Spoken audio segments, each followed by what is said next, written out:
పెళ్లైన 3 రోజులకే బోర్డర్కు తిరిగి రావాలని జవాన్కు పిలుపు. మహారాష్ట్రకు చెందిన జవాన్ మనోజ్ పాటిల్కు ఈ నెల 5న వివాహం జరిగింది.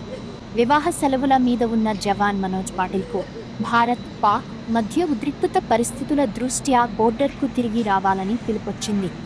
మనోజ్ భార్య యామిని, నా సింధూరాన్ని దేశ రక్షణ కోసం బోర్డర్కు పంపుతున్నా అంటూ కన్నీటితో పంపించింది. పెళ్లైన 3 రోజులకే తిరిగి బోర్డర్కు వెళ్లడంతో మనోజ్ పాటిల్ భార్య, కుటుంబ సభ్యులు కన్నీరు మున్నీరయ్యారు.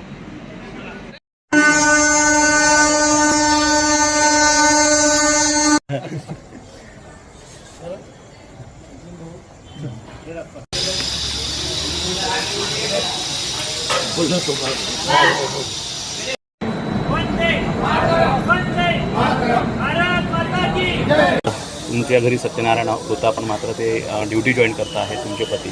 मला खूप अभिमान आहे. माझे मिस्टर बॉर्डरवर चालले. आज आमचा सत्यनारायणची पूजा होती तरी मी त्यांना सपोर्ट करते. जावं असं. देशाचं संरक्षण महत्त्वाचं वाटतंय तुम्हाला? हो, देशासाठी जावं असं. काय सांगणार तुम्ही? काहीच नाही.